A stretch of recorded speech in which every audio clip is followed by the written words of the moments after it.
Welcome to Fire Engineering Radio and to our show, Pride and Ownership, the Love for the Job. I'm your host, Chief Rick Lasky, and before we really get into things here, I want to mention a couple quick things, like we usually try to do for some folks. But one is, if you haven't had a chance to really wander around Fire Engineering's website, Peter and the group have done a great job with the upgrades, and it's a lot easier to find stuff. It's just something. You got to get into it, wander around, take a look. As always, take a look at the training page. If you don't belong to it, you need to join. It's a great resource, especially nowadays with bad budgets and everything else. It's a good time to get into some stuff that's free. There's just a ton of information being shared there, so please do. Hey, wanted to throw a thank you out to Chief Harry Carter again.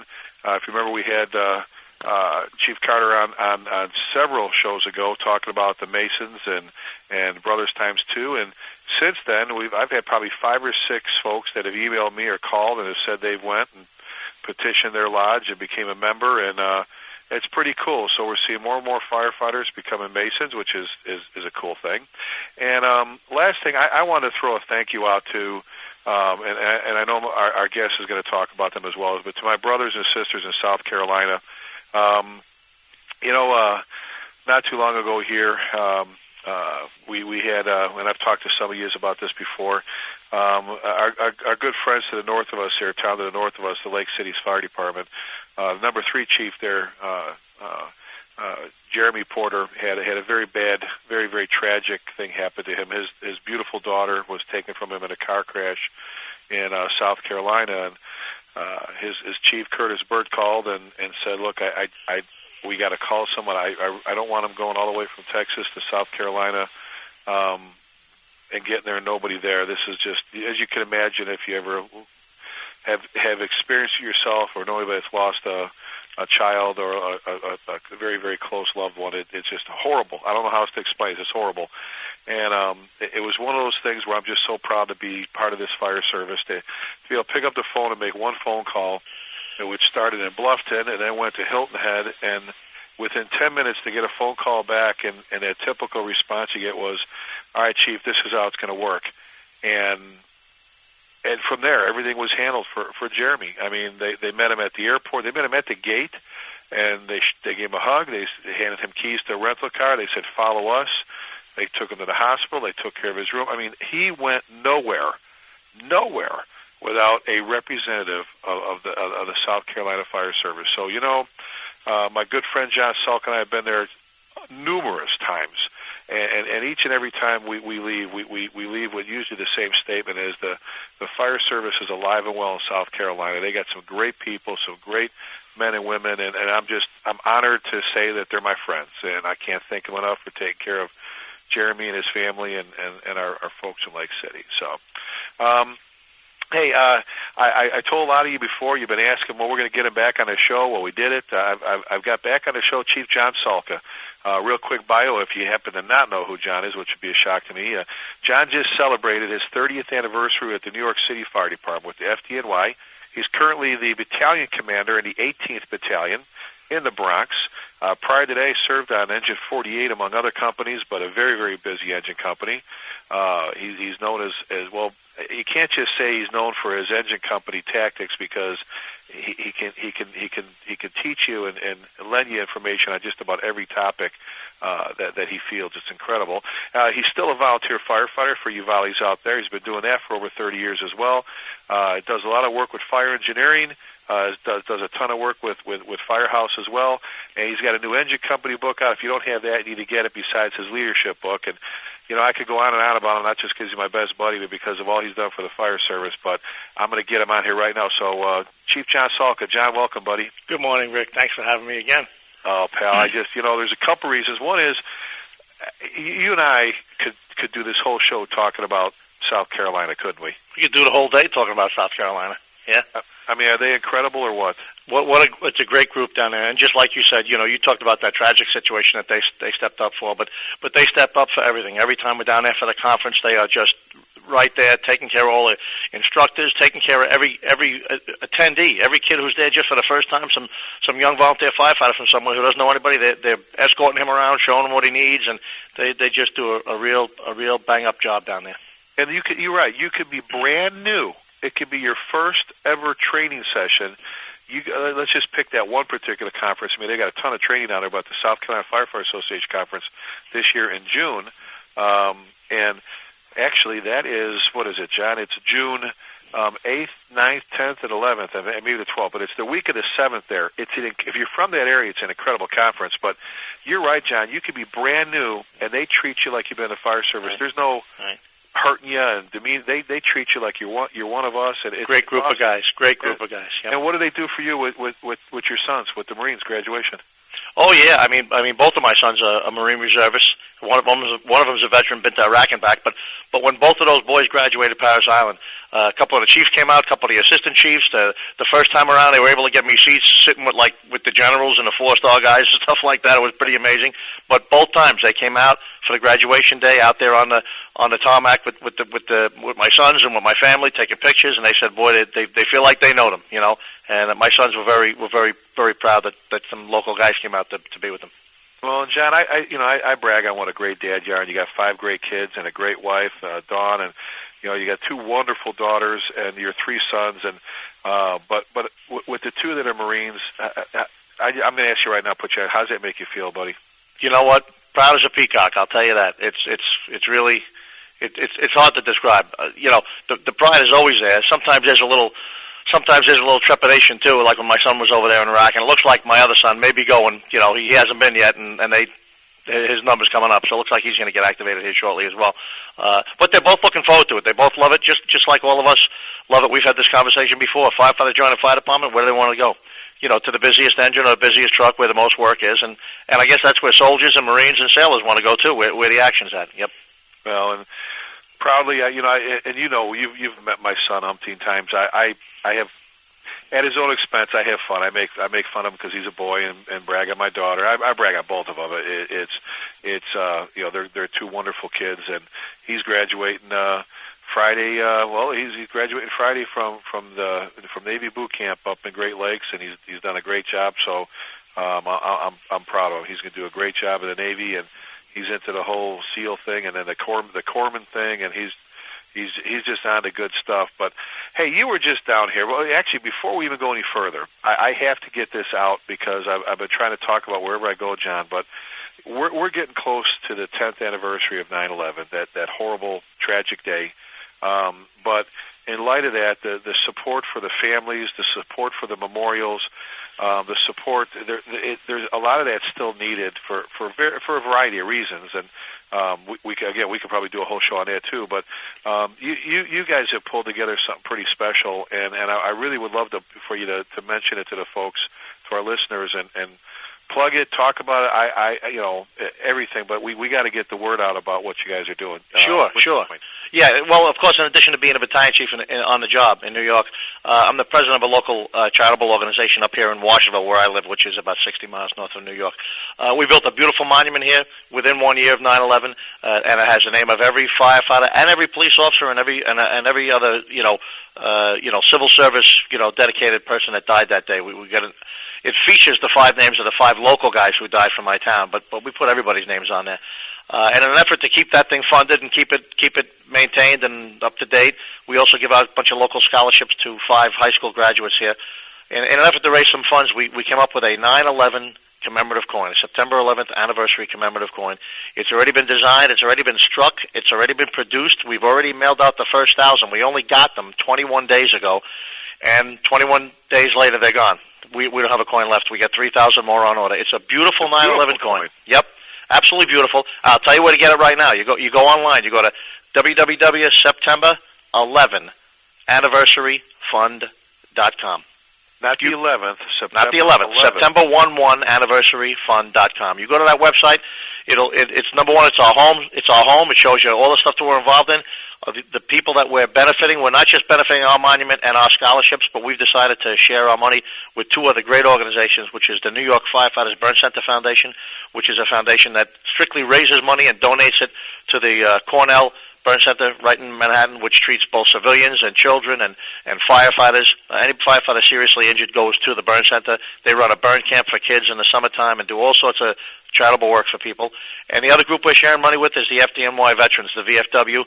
We have 11,000 people in my fire department, and we have lots and lots of guys that are in the reserves and in active duty, and they're all coming back from Iraq and Afghanistan, some with greater needs than others, and that VFW does that. They spend the money that they raise supporting in any way that they can the returning veterans from Iraq and Afghanistan. So those are the funds, those are the charitable organizations and the good deeds that we're funding. But the main thing is we got to get everybody out there to buy a coin. They're only $20, which is a very reasonable. It's a big, beautiful gold coin with color on it. It's got American flag on it. It's got a big Maltese cross. It's got the Statue of Liberty and the two blue beams of light that stand where the World Trade Center used to stand. Go to the website and you'll see it, and you can order it right online, and we'll ship it right out to you. Well, I'm looking. I've got one in my hand right here. I've got another one on display. It is. There's a lot of challenge coins. I've got actually a box with them here with all different challenge coins. I love them. But this is probably one of the best ones I've seen. And what the website was? What again, John? The website is www.september11anniversaryfund.com.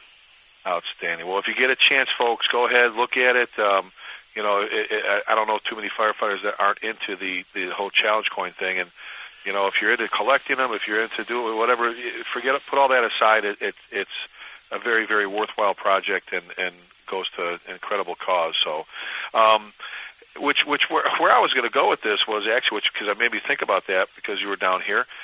You were just down here recently for the Lake City's Fire Department. They were celebrating their 50th anniversary here.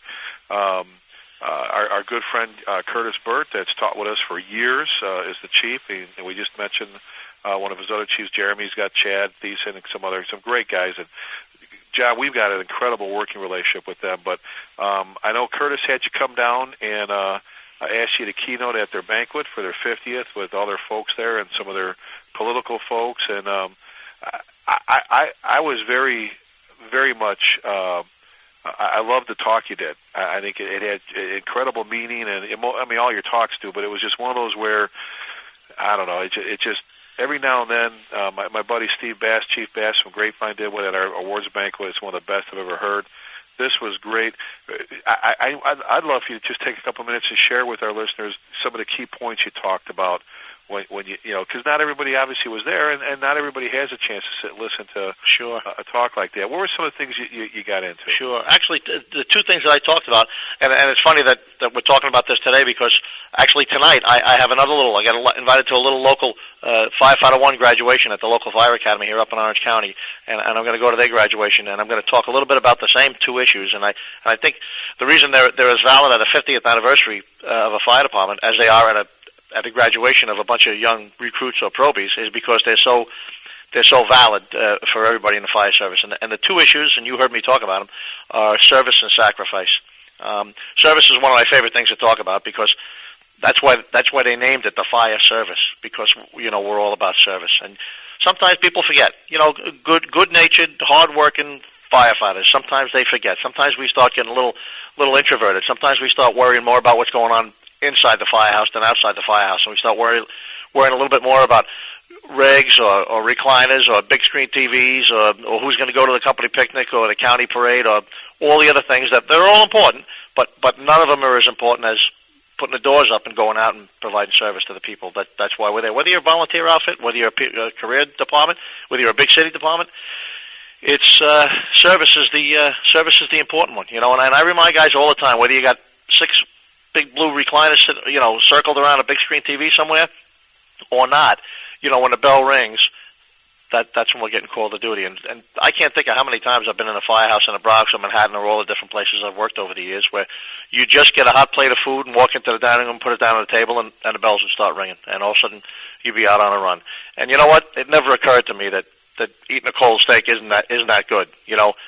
I drive 60-something miles when I go to work, and I drive to go on runs and to go to fires and to do the job that we're all there to do, and so does everybody else. I'm just talking from my experience, but that's what it's about. It's about providing service, not about having a hot meal and 8 good ones, shut eye at night or something like that. It's all about the work that we do. So that's the service end of it, and there's a lot more to talk about, for service, but that's service in a nutshell. And the second thing that I mentioned is sacrifice. When you join the fire department, whether you raise your hand in a small volunteer company like I did 30 years ago out in Mineola, Long Island, or whether you're getting sworn into a big urban fire department somewhere, when you join the fire department, there's a certain level of sacrifice that you are going to, experience. Everybody sacrifices in the fire service. Now, the ultimate sacrifice is obviously people that are killed in the line of duty, and that happens a certain amount of times a year to a certain amount of people, and the chances of it happening to any one person are, although relatively small, they're still very real. There's not going to be a year when there's none, I don't think. So, but that's not the sacrifice I'm talking about, although that's a very, very important. The sacrifice that everybody experiences is, the sacrifice of time. How many times have you, and I know you have, and I have, when you were working shift work, and I still do work shift work, and all you folks that listen that do shift work, or even you volunteers out there that just get called at a moment's notice on Christmas Eve or Christmas Day or the middle of the night or the middle of a birthday party or something like that, we all, our most valuable commodity is time, and we give up a lot of time, and I know we're paid to do it. It's my career. I've been doing it for 30 years, as you have, Rick, but in spite of the fact that it's your job, you know what? We do miss a lot. You miss birthdays, you miss parties, you miss family gatherings and holidays, and although it is a cost and it's a personal sacrifice on everybody's part, it's certainly worthwhile for the work that we do. Well, and John, you're right. And a lot of guys and gals out there, we and I have talked about this when we do our leadership programs. They tend to forget who's at home, and you confuse the second family for the first family. The first family won't be at home. And you see a lot of people ruin relationships sometimes. And you and I love the fire service more than life itself, but our families come first. And you confuse you confuse your priorities. And it is, when you talk about the sacrifice, you just named it. We're getting ready to come up on the holidays. And I'll just throw this out there, John, and you and I tend to speak our minds, and that's what one of the many things I love about you, is the fact that when there are still fire chiefs out there that won't allow, I was just talking with a guy who they won't allow their families they really frown on families coming to the firehouse for visits even. And I just don't get that, where if you've got a group that's working a holiday, if that particular group says, hey, we want to have our spouses and our kids come over, spend a day or just visit, be together, it's a morale issue. It's so many things. Why would you not let that happen? Yeah, I don't get that. Yeah, when I was a young firefighter, before I got on a job in New York, I did get on a job down in the state of Florida. I was in the Titusville, Florida Fire Department, which is on the East Coast, right near Kennedy Space Center. Had 3 stations, I think, there at the time. And me and a buddy went down there, and we got on, and I made a lot of friends, some friends that I'm still in contact with. But I do remember being in this was a small fire department, but it was a career department, so we were doing our shifts in the firehouse. I think we were working a 56-hour week or something.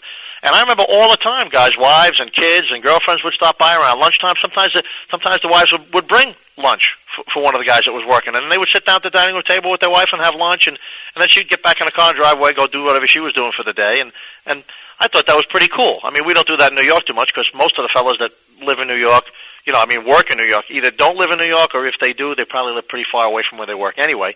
But, I think that's a wonderful thing that a lot of departments can do. Certainly the volunteers do it, and I've been a volunteer for 30-something years, longer than I've been on a job in New York. And we have no problem all, mixing family and the firehouses, all sorts of parties there, and, as far as the kids' Christmas party in the daytime, with Santa Claus, and then the adults' Christmas party that night, and all sorts of other things during the course of the year. We have no problem doing that. So that is a wonderful.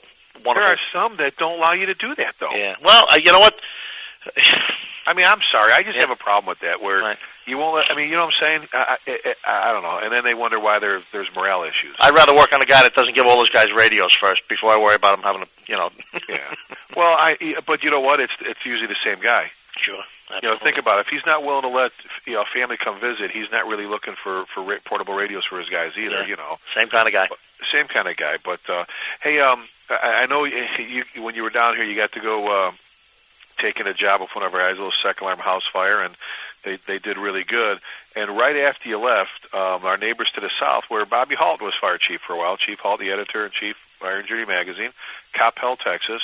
John, they had a fire in a I believe it was a retirement village, but 3 and 4 story. I think they're all 3-story multifamily dwellings, sprinkler building, dryer fire, got in the wall and ran the floors. This is double sheetrock. I mean, it's like, if you can imagine, just a ton of work. And had Kevin Richardson out there. I've talked about Coppell before, John. They've got a great group of people. Their tower ladder runs here on every second alarm. They don't care. And I guess this is what I want to ask you. We're going to jump around here a little bit because I want to get to some tactics and strategy stuff with you. But everybody's so involved in fighting the fire that they, the flames. They want to do that. I think so many of us out there forget there's a whole lot more we have to do, like overhaul and picking up hose and other things that are not as glamorous as crashing down doors and going in and working a hand line. And we've had I had one chief around here tell me once, well, we believe in clean up our own mess. You guys go extra alarms for. I'm like, no, it doesn't mean it has nothing to do with that. It has to do with I call enough guys so we have enough people to do the job, but we still have to finish the job, and that's overhaul. Well, John, they did an incredible. They went long. I think went fourth alarm, maybe even a fifth. Tons of mutual aid, tons of help. Chief Richardson, Chief Glover, Chief Kitchens was the initial battalion chief. The whole group there did a great job because they know how to make it work. They know how to get everybody working together and bring them together department-wise. And that's one of the things I'm proud of in this area, that with the exception maybe one department here where one of the chiefs had a little bit of an ego problem, we've got a great thing going on. And I wanted to ask you about your thoughts on how important it is for everyone out there. If you need it, you need it, but how important it is working together. Oh, working together. I mean, even in New York, we experienced that. Although, again, the wonderful thing about being in the biggest fire department in the world and probably the smallest fire department in the world, my little volunteer firehouse, just a little single building. We don't have any other stations. The wonderful thing about having both of those experiences under my belt is you realize how important mutual aid or automatic aid and all those other things are.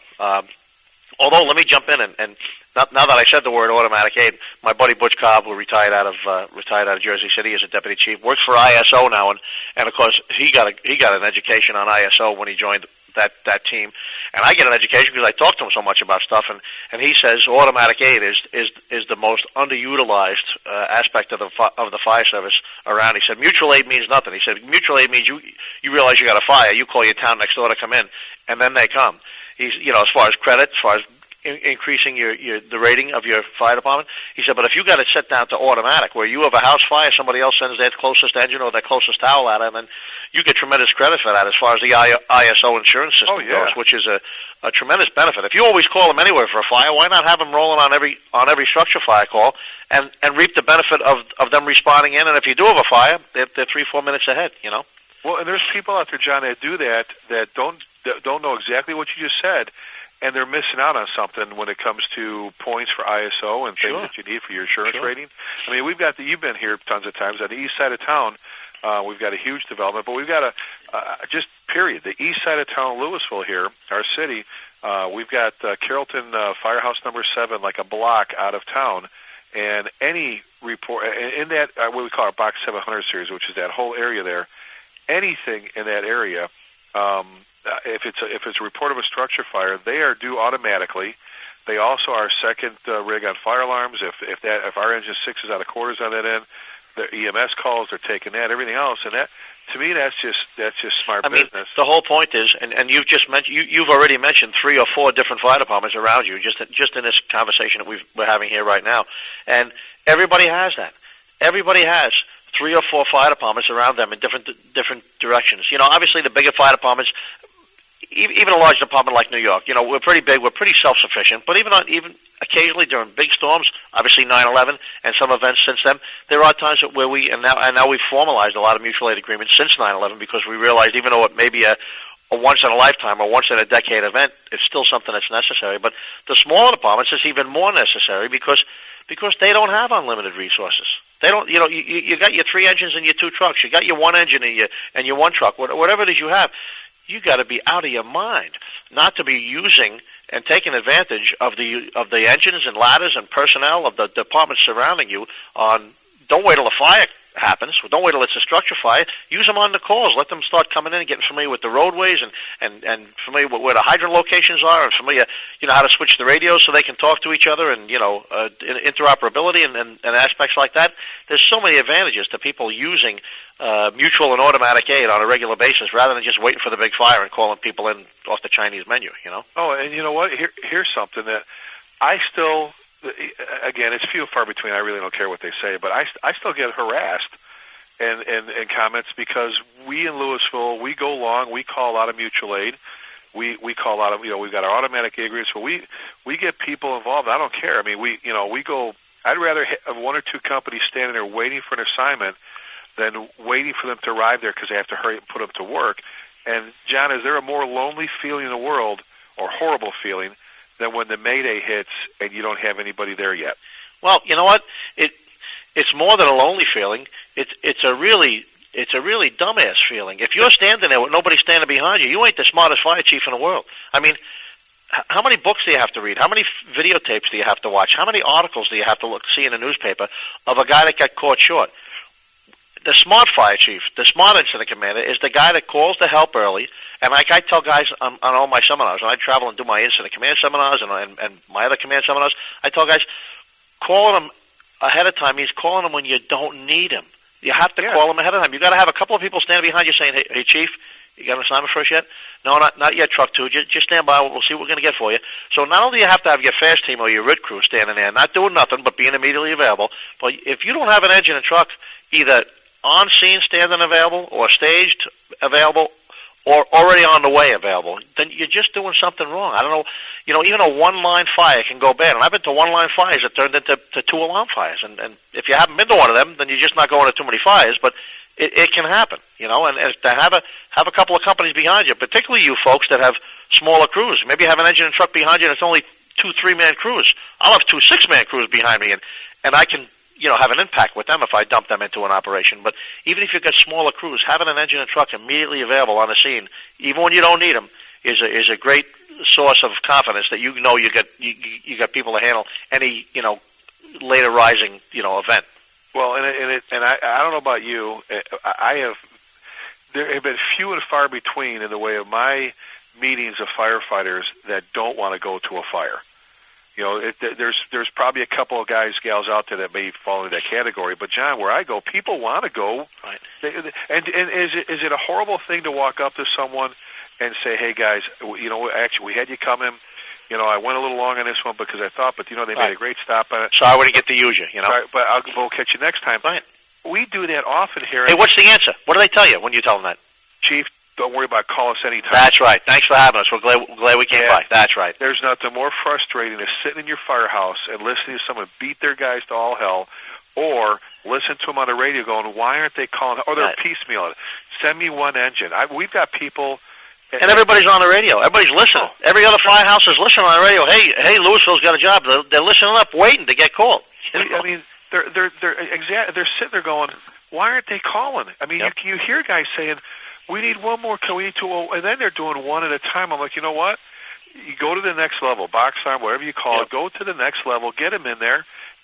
First of all, they may have another job later on. They have the rest a million of the things work, or they got things to do.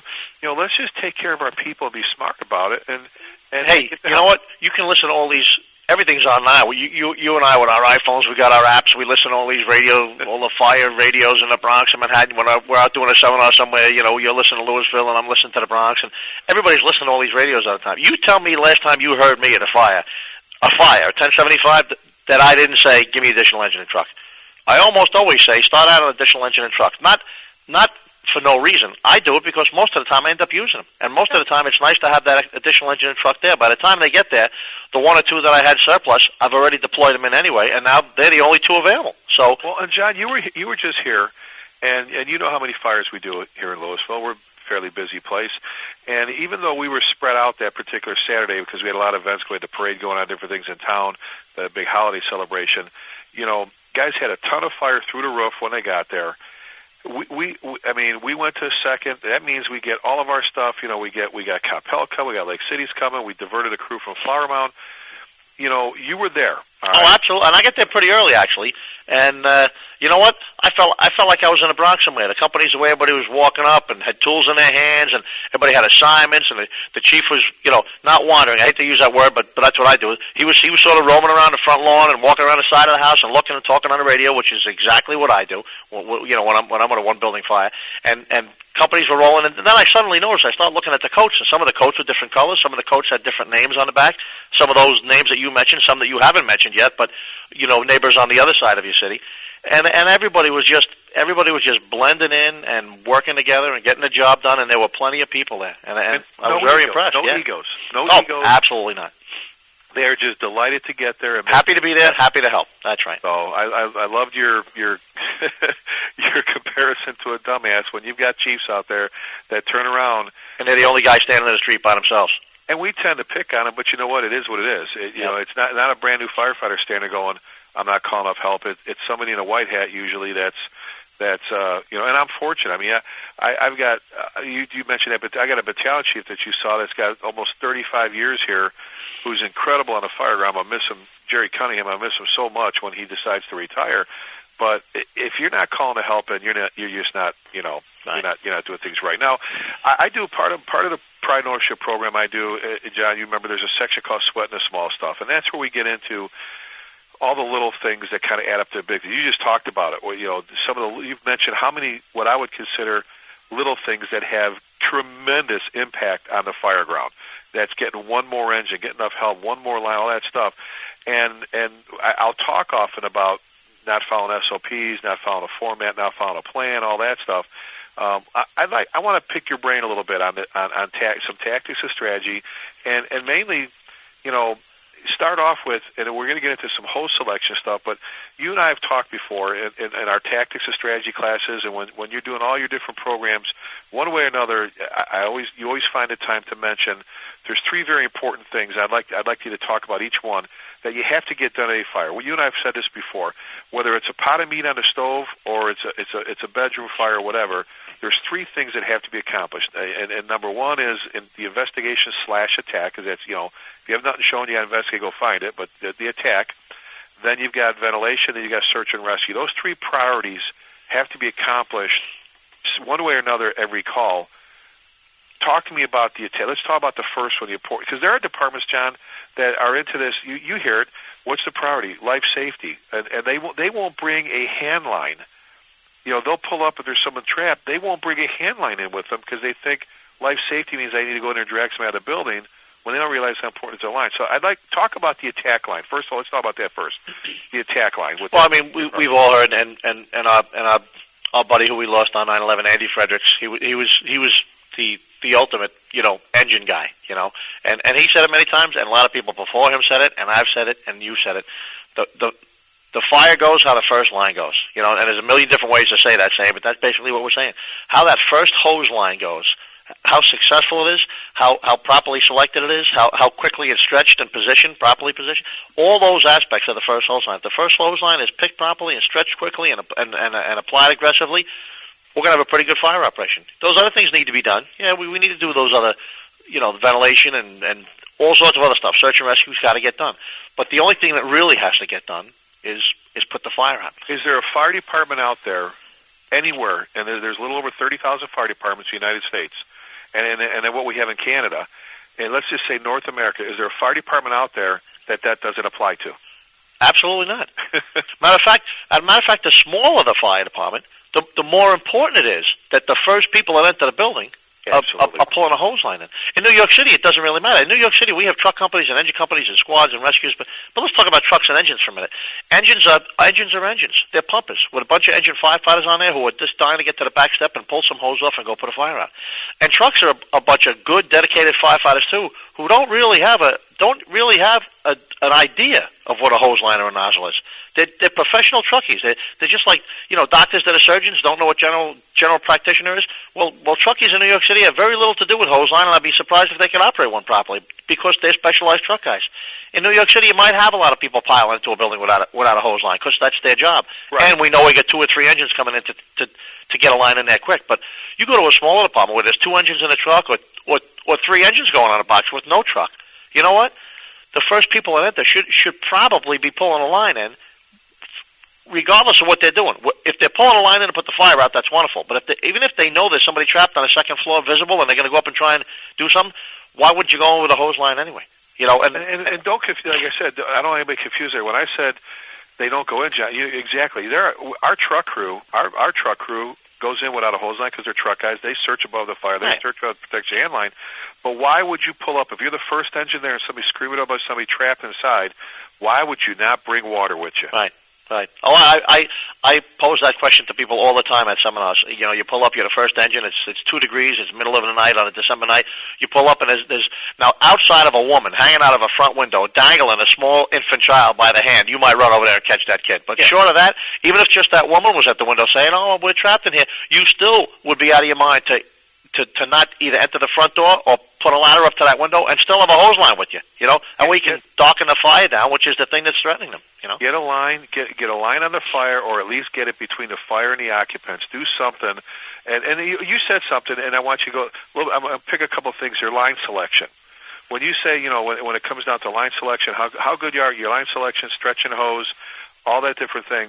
Let's talk about that for a second, line selection-wise, because not everybody is blessed, John, to have the staffing that you've got in the Bronx. And I'll say it, I mean, you know, we're running, you know, 5-man truck here, but we're often running a 3-man engine or quint, and it is what it is. And I'm fighting for more staffing. I think you should always be fighting for that. But when you're talking about line selection, because a lot of guys are afraid to pull 2.5 sometimes or whatever, I think that's lack of training. Listen, line selection is probably the easiest thing in the world. Okay. Listen, line selection is if you're going into a residential building, a house fire, one family house, 2-family house, 3-family house, apartment house, condo. If you're going into a place that people live in, you should be stretching a small hose line. You should be stretching 1 3/4 inches. I don't think there's too many people that have 1.5 inches out there still. But if you have 1.5 inches instead of 1 3/4, and that's your small line, then that's what you should be stretching. 1.5 or 1 3/4, small attack line is what we should be stretching into residential buildings. Pretty much, you can just put a big fat period right after that sentence. That's pretty much the answer. Okay. Now, when do you stretch? 2.5. Well, 2.5. Obviously, in New York City, we have rules on 2.5. We stretch 2.5 for our standpipe lines. But let's just forget standpipes for a minute. Let's just go to ordinary stretches off the pumper. Commercial buildings, large area buildings, supermarkets, hardware stores, things of that nature. You're going to stretch a 2.5-inch line. So if you go into a commercial building, you're going to stretch a 2.5-inch because of the fire load and the size. And if you're going into a residential building, you're probably going to stretch 1 3/4 or 1.5 inches for flexibility, for mobility, for ease of stretching. If you have a small crew, particularly the smaller your crews are, the more difficult it is to stretch a hose line. So if you pull a 2.5 inch into a house fire, I guarantee you're not going to get 2 rooms in. Just ain't going to happen. You know, it's relatively easy. And there's so many things that you mention over and over again and point out in your engine company book. You know, I mean that was mandatory reading here. I'm just saying how when we're talking about line selection. To not again, that whole thing about not bringing a hose with you. You said it. There's a bunch of different ways to say it. The quicker we get water to the seat of the fire, there's all these different things we should be doing. But how many times, John? Now let me back up for a second. I talked about attack, ventilation, search and rescue. If you only had the ability to pick 2 of those, let's say you pulled up and there's only, you know what? I can only get 2 of those things done right now. Which would you lop off? You know what? I don't know. Because you're going to get them done, though. You and I have talked about this umpteen times. Right. Right. That's so hard. You're in a small 1-story house, a little 1-story with a shallow peaked roof on it, with a couple of bedrooms, and you get a little 1-bedroom fire going in there. You know what?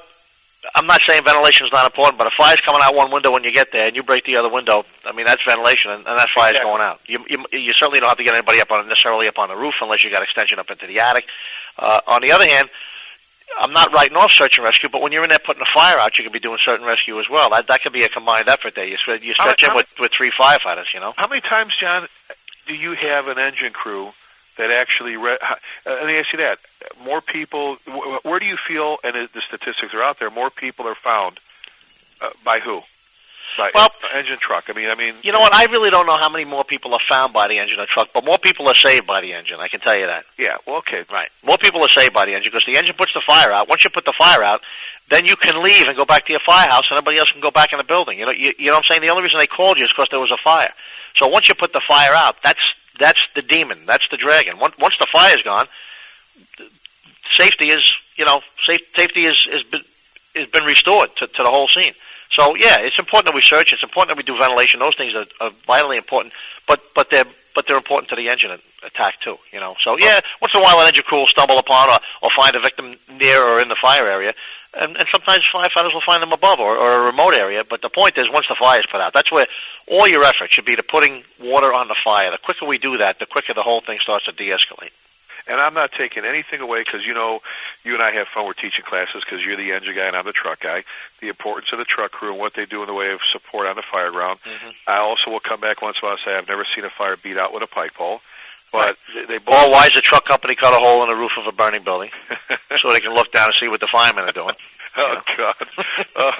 I knew you had to get that one in there, but not to take anything away. I'm not saying that search and rescue is important because we search buildings. I don't want to leave anybody behind. I mean, you absolutely, read the before. absolutely. But you know, those three things you pull up, and a lot of people ask it. Well, I've only got like 2 companies. What do I do? Well, you made a very good point. If a fire's already venting out a window or whatever, you've got backside, you've got an exhaust opening, you know, for whatever you're going to be doing. But right. but I'll tell the guys, just like you said, so you know what? Stretch a line, get water in as fast and as quick as you can to see the fire. Start working on that. Yep. You're going to save more lives doing that. Now, if I had to pick between committing a crew, my next crew, the guys are standing there walking up to actually crawling around, or if I need ventilation, you know, if I can get that stuff to lift off the engine crew so they can maybe feel a little bit better, to give the victims a better chance, make the environment more tenable and all that, if I can only pick 2 things, then, you know, and that's sometimes with one guy. I got one extra guy that can use the outside vent man. Yeah. That's why I think that outside vent position is so important. Right. And if you got a crew, if you got a 2 or 3 man crew, you send them where the fire is going. So if you got a fire on the first floor, you want to get somebody to that same room on the floor above. That same the bedroom on the floor above the bedroom that's on fire. Because number one, what can you do while in there? You can search. What else can you do? You can ventilate and you can check for extension. You can do all 3 things with just 2 people. You know. Exactly, and I think, you know, that outside vent position. If for those folks, I had one department tell me, but I usually end up with like one extra guy, and I'm like, well, do you use the OV position? Like, well, we don't. First of all, they talk about those that don't know the position say, well, that's freelance. It's not freelancing if you have a task and it's under the control command and all that stuff and everything. But secondly, to me, when I was on the engine, the 2 things I loved hearing when we were making our way in there, I loved hearing the pitter-patter of little feet on the roof when I was getting my ass kicked in there, or I loved hearing, if I'm coming through the front door, I loved hearing that rear window go out. Right. And that one person, you talk about helping the engine crew, if you want to help that engine crew, one of the best things I think you can probably do is, if they're going through the front, get the back opened up for them. Give them somewhere for that stuff to go. Right. We call it opposite the hose line. We get yourself opposite the hose line. If they're moving in the front door to go to a rear room in the house, go around the rear. If it's a 1-story building, you can do it from the yard. If it's a 2-story building, you can do it with a pike pole or a hook. If it's a 3-story building, you're going to have fire escape, so you get a ladder and you put and you vent that rear window, so when they're coming in, they get someplace to push the fire on. All relatively easy. All stuff that can be done by yourself. You know, you got a radio, you wander around the back with a straight ladder. Listen, if you can't get up a fire truck, grab a pole, a pike pole or a hook, and a 20-foot straight ladder, and walk around to the back of a private house and put that ladder up to a second-floor window and vent the window. If you can't do that, you should be delivering mail. You shouldn't be riding on a fire truck. Okay? Exactly. But how critical, again, and the last time how critical is that to your crew? You're inside a 48 engine again as the captain, and you've got someone going around the relief. Oh, absolutely. You're taking a beating in there, and all of a sudden, boom, you hear some braking, or all of a sudden you don't hear it, but all of a sudden everything just lifts. All of a sudden, boom, you see a guy out there, finishing cleaning up a window, taking a window out. Yep. Absolutely. Now, you mentioned before about stretching hose and everything you mentioned so far, and I know how you feel. This is kind of funny because I know exactly where you're going with stuff all the time because I know you so well. It all comes back to training. Everything we do comes back to training. How well you train, how hard do you practice like you play, all that stuff. And I've said this, John, before. We've got 4 area ladders here that the ladders are up in the air every day, and they're running saws. But how often are the guys, the officers tell the firefighter, grab the cross leg, grab the skid load, lead out to that door for me. How often? And let me, if somebody was to say, but Chief Salka, I work for, with such and such fire department. We got 3 stations, 4 stations. I have a 3-man engine crew. How often should I be training on lead outs? How often should I be pulling hose? If you could just put, is it? Well, I mean, there's no one answer for that. Depends on the place. I've been to fire departments that had 3 or 4 stations and had their own little training building in town behind one of the stations. They had a little training tower or a little training building, a little 2-story building that was used for training. You know what? You could go there. Obviously, you're not going to go every shift, but you could go there on weekends. You could go Saturday and Sunday shifts. Whoever's working Saturday and Sunday, obviously with a rotating shift, you're going to come up a couple of times a month doing that. You can go to your training center.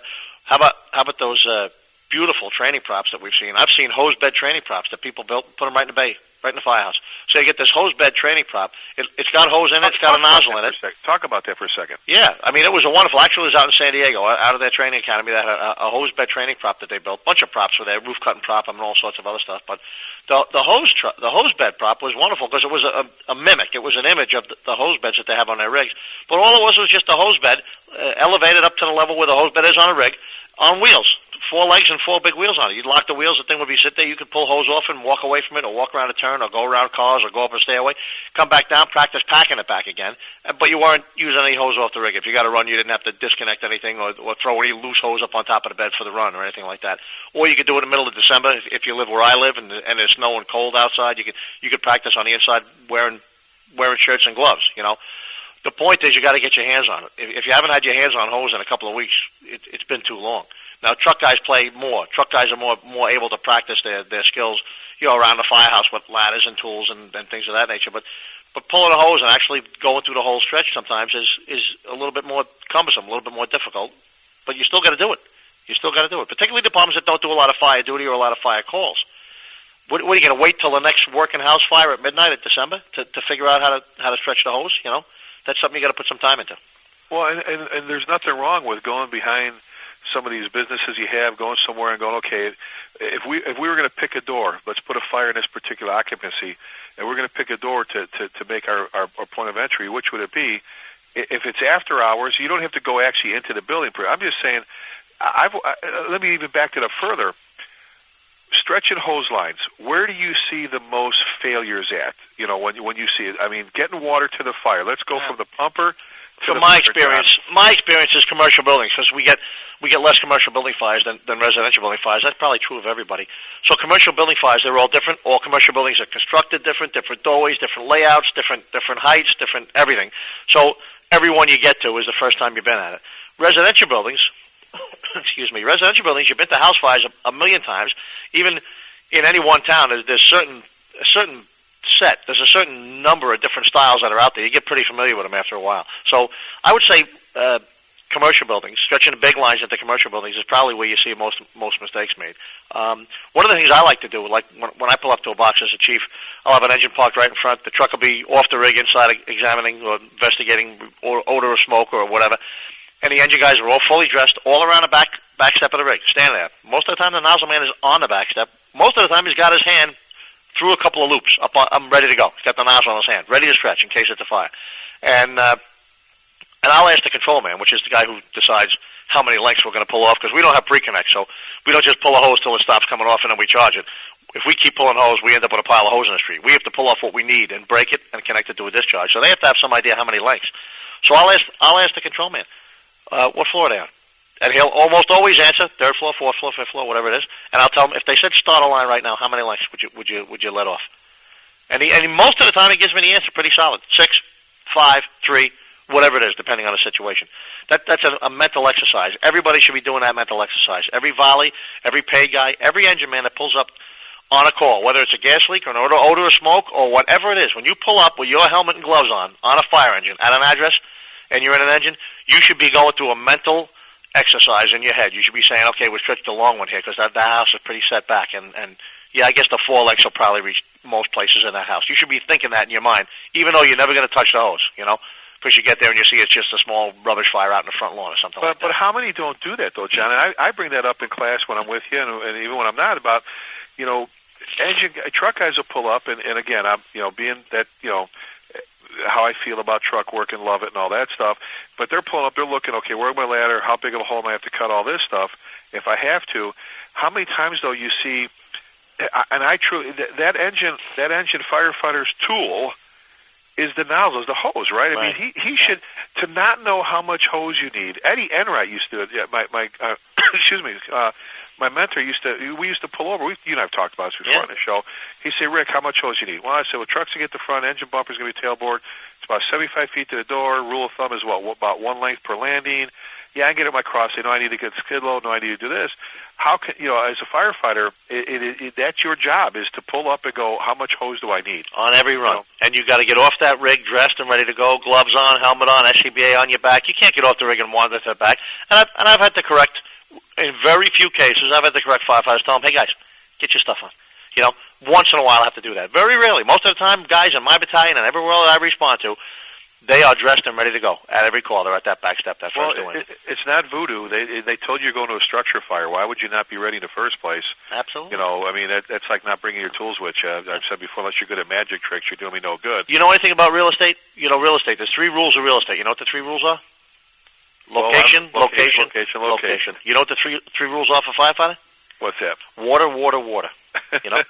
Well, and you've heard me now. You've heard me say this when I've said I've traveled around, and out of the things we talk about where the fire service is going, the nice thing about this, and that you and I have the honor of meeting with the different folks who do it all over the country, is I said, this is really cool. And I said, and I write this down. I said, this is for all you young firefighters. Write this down. Water still puts out fire. Water coupled with some decent ventilation still puts out fire. It's an amazing thing. Mm-hmm. But aside from that, let me ask you this real quick. Do you feel, and I know how I feel about this, tactics wise? You mentioned commercial buildings. Do you feel that too many departments pull up and fight that commercial building like it was a house fire? Yeah, they're using residential tactics. You and I both know that's true. That's been written in magazines. Other authors and other chiefs and other instructors have been saying that, and it's true. And the reason is what I mentioned earlier. We do structure fires. We do residential structure fires frequently, all the time. So that's the mode we get into. And then we get to a taxpayer. We get to a supermarket. We get to a hardware store fire. Guys are pulling the same hose line as they pull for the house fire because it's the one that they pull all the time. It's the one they're familiar with. It's the one that's a little bit easier to manage, and it's understandable, but it's incorrect. And that's the reason you have to have SOPs. And that's the real reason for what we've been talking about for the past 10 minutes about counting hose lengths and being ready and being dressed and doing things differently at commercial buildings than residential buildings. That's why there's somebody in the front seat called the officer, because it's their job to make sure that happens. It's their job to get off the rig and say, start a line. Make sure it's 2.5. We got a store fire here. Make sure that the firefighters get the guidance and the instruction or the correction, if necessary, that they need. Well, and we talk. So the training is important. Understanding just how critical, and I won't say important. I will say critical to getting that first line stretched and on the fire like now is incredible. But you've mentioned this before. It was probably your most popular class, still is, at FDIC, anywhere you go. I know we've talked about it before on the show, John, but it needs to be repeated. How important is teaching and training your firefighters to staying oriented in a structure? Yeah. How important is that? That's a whole separate realm of firefighting. It's almost a different skill than all the other tasks that we do. Forcible entry and ventilation and ladder climbing and hose advancement. But orientation is a mental skill. There's no tools involved in orientation, although you use them. Orientation is going on between your ears, and you know what? A lot of firefighters every year are dying, and that's being noticed now as well. People are taking note in the firefighter fatality numbers at the end of the year that the number is either growing or staying the same. The people that are getting disoriented before they die of something else. Half the people that die of something else really died because they got lost. They got lost, and then they ran out of air and died of carbon monoxide poisoning. Well, and tell me what your observations. And Tommy Schervino, our good friend that teaches us, has said he'll say it. He goes, we're a search poor country. We don't teach our firefighters how to stay oriented, how to search. We're still teaching to hang on to the guy's boot in front of you, things like that. Right. Your observation from the thousands of students that have went through your class, because I've always said for the students they have the most fun, the most in the way of challenge, I should say, is doing that room orientation drill. Your observations from that, if you could pick 1 or 2 or 3 key things to tell someone right now, we're talking about staying oriented in a building. Right. What would be those 1 or 2 or 3 things? Whether it's follow the hose or whatever. Well, the first one is map the room. When you get into a room, start feeling a couple of pieces of furniture. And as soon as you start feeling a few pieces of furniture, you know what room you're in. Once you know what room you're in, now you know what to expect. The other pieces of furniture, you know what to expect as far as doorways and things like that. most of this relates strictly to residential buildings, whether they be apartment houses or private houses, doesn't really matter. But once you're inside of residential occupancies, start mapping the room. And mapping the room means feeling the furniture, using two hands. Put your tool down for a moment if you have a tool in one hand. Feel it, whether it's a couch or a chair, and then start to remember. And then you can start to actually remember that you have a chair, then you have a nightstand with a lamp on it, then you have a television next to it, then there's a corner, then you go around a corner and there's a stereo unit, then there's another big couch over there. Now if you have to retrace your steps out, you can. Or even if you can't retrace your steps, you probably have an idea that you made a turn at a corner and you can probably cut diagonally across as well. Most of the guys that take that class, all these years, the guys that have taken that class, when the class was over, they always said, this is the best class we've ever taken. And why'd they say that? Because it was new information. It was something that they had never heard before about stopping on the outside. You look at a house, everybody tells you to size up a house, the 13 points of the size up, coal is wealth. I don't know who wrote that crap, and I'm not saying it's nonsense, but you know what? I've never thought of 13 things in my life in front of a fire building. But if you're pulling up to a private house to go in to make a search, you should look and say, wow, that's a pretty small house. And it looks like there's a living room right there next to the front door, and it looks like that's a kitchen with that little high window there, and that looks like a bathroom with the frosted glass on it. You have an idea where these rooms are anyway, and they're going to be small because it's a small house. You go to a McMansion somewhere where the place is 3 stories, gigantic, 8,000 square feet. Now you better start expecting much larger rooms. But whatever room you're in, when you start feeling the furniture and identifying a chair and a bed and a dresser, now you know you're in a bedroom. Or you start finding a couch and a TV and a coffee table, now you know you're in a living room. And, those things are going to assist you in getting out. Well, and it's been amazing. When you say they say it was the best drill and that it's something new to them, sadly, it is in a lot of places because whether it's timing or we're just not training our people how to stay oriented. And you mentioned a very important point I want to go back to just for a second. Before that firefighter ran out of air, he or she was probably lost. A lot of times before they got burned, they were lost. Before they get burned, before they run out of air, before the building collapses on them, before they have a heart attack.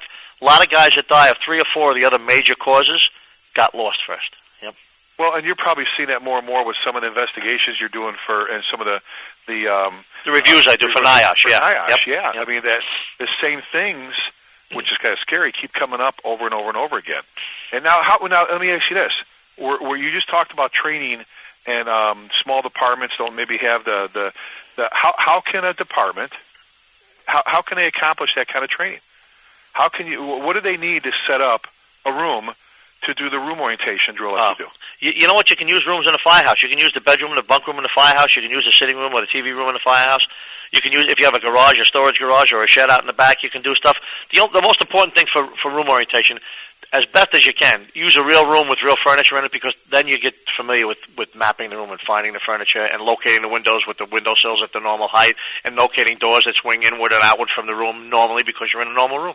As long as you get guys crawling around and somebody walking around with the guy that's crawling, he's not going to knock anything over or damage anything. You can get some great training right inside the firehouse. Yep. You don't have to go very far at all, do you? You don't have to go far. Period. Yeah. Well, and one last thing I want to touch on out there is, if you're not doing something along the lines of minimum company standards, if you've never sat down as a department and said, all right, how fast? Well, we talk about, all right, kid, I expect you to pull that cross leg, get it to the door, fast. Well, Chief, how fast is that? Well, I don't know, damn fast. Well, no. How do I practice? I mean, the Marines know it, the Navy know it, the Army, the Air Force, they all know. Oh, football knows it, baseball knows it, everybody knows it. Yeah. So if you're not looking at doing, figuring out your minimum company standards, which is what is the minimum amount of time I should be able to deploy this line into a structure, then how do you know? And it plays even further from there, even, John, doesn't it? Where if you know about how long it should, I'm the engine guy inside, crawling a hallway, stretching a hose. If I know right now how long it takes me, to cut a hole in a roof, if that ain't happening within that time as I'm crawling in there, I know something's not right. There's all these. Right. It goes beyond just how quick you are. Right. It educates you on how long it takes to get things done. The normal conditions. Yeah, you should be able to do everything at a pretty, let's say, a brisk pace. Nobody should be running, nobody should be falling over each other or banging into each other, but you should be able to stretch a hose line or advance a hose line at a pretty brisk pace. And then if you're fighting or if you're faced with adverse conditions or high heat then obviously it's going to slow things down, but that's going to be as a result of the conditions. So, and again, those are the things that practicing and drilling and training, those are the things that speed that up and make that, like a well-oiled machine. All those things we should be doing. And we talked before, training. You know, I don't care when people say, well, we don't have that many fires or whatever. Well, you know what? All you need is one. All you need is one. That's right. And it's not the big departments you were mentioning that are losing the guys, you know, as much as it is it's us. And it's some of us that, you know, if you don't have enough and you're not busy enough, then create some drills, go out and do some stuff, and get your people more and more comfortable with what they're supposed to be doing. So, hey, John, we're at an hour already, buddy. Yep, it's over. I appreciate you coming on because there's been so many people when we travel that ask these same questions, and it may sound basic to some people, but I think that's where we're missing our mark is with when we talk about training, with our company ops development, with being able to stretch a hose line. Well, hopefully they're still listening. If they're listening and paying attention to some of the things that I'm saying and you're saying and some of your other guests are saying, I'm sure they're all picking something up and then going out and playing with it a little bit and you know, moving on. Well, let me do this. If someone wanted to get a hold of you, we've done this before, to have you come out and teach one of the many classes. First of all, there's a website they can go to check out some of the classes. Yeah, they can go to my website, which is firecommandtraining.com, www.firecommandtraining.com, or if they want to email me, they can get me at firecomtraining@aol.com. So either way, if they wanted you to come out and work with them with their engine crews. I travel all over the country doing all sorts of training on every single subject, and we've had pretty good success rate. Would you do that for someone? Say again? Wanted to come out do the room orientation drill? Oh, the room orientation drill is a great drill. It's a hands-on drill. It's wonderful. I've done that all over the country, as well as at the big shows with you and when you were doing your survival stuff as well. But yeah, contact me, and if there's something special we want to do, we can do anything they want, whatever their needs are. You know. All right, and Chief Salka, we've been, and for those of you, again, if you don't know it already, you didn't realize what you were clicking on, but obviously we've been visiting with Battalion Chief John Salka. You know, go get his engine book. Most of you have his leadership book already. Get John out. You know, you need to get him out to do some programs for you. Heck, you know, send him an email, get him on the phone. He's a busy guy, but if you got a question, pick his brain. There's a lot of great information to get out of there. But and go get my coin. Well, and I was going to say, before we close out here, one more time, where can they get the 10th anniversary? September11anniversaryfund.com. Well, John, thanks, buddy. I appreciate you, brother. And thanks for being on. We'll get you on again in the future. 10-4. I just love having you, pal. Thanks. All right, Rick. All right. Bye. Hey, this is Chief Rick Lasky and our show Pride and Ownership, the love for the job. But obviously, if you have any ideas or you want to, have any questions or whatever, you can zip me an email at rick@prideandownership.com, and that's A&D, prideandownership.com. Any questions about the websites or anything like that, give Peter a shout at Fire Engineering. Get involved. It's out there. Do things. Train. Get your folks out there. There's absolutely no reason. You're not too busy. There's departments out there that run a lot of calls. You know what? There's always time to pull up a YouTube video, to pull up something, a magazine, whatever. There's always 5 minutes to train on something with your people. So if we do that, we'll begin to really make a difference. So as we always end the show, we end this show with two very important words, and that is be safe.